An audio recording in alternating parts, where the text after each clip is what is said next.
How to put a link in your TikTok bio. First, open up the TikTok app on your phone. You know, the one with the black background and the little music note icon. Tap on your profile. It's usually at the bottom right corner of the screen. Once you're on your profile page, you'll see an Edit Profile button. Tap on that.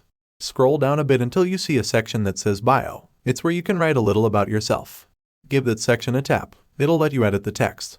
Now, open up the web page or app where your link is. It might be your website, a YouTube video, or wherever you want to send people. Hold your finger down on the link until a menu pops up. Then hit Copy.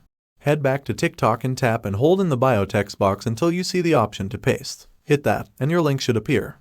Make sure the link looks right. Sometimes, things can get wonky with copying and pasting. Just give it a quick once over to make sure it's all good.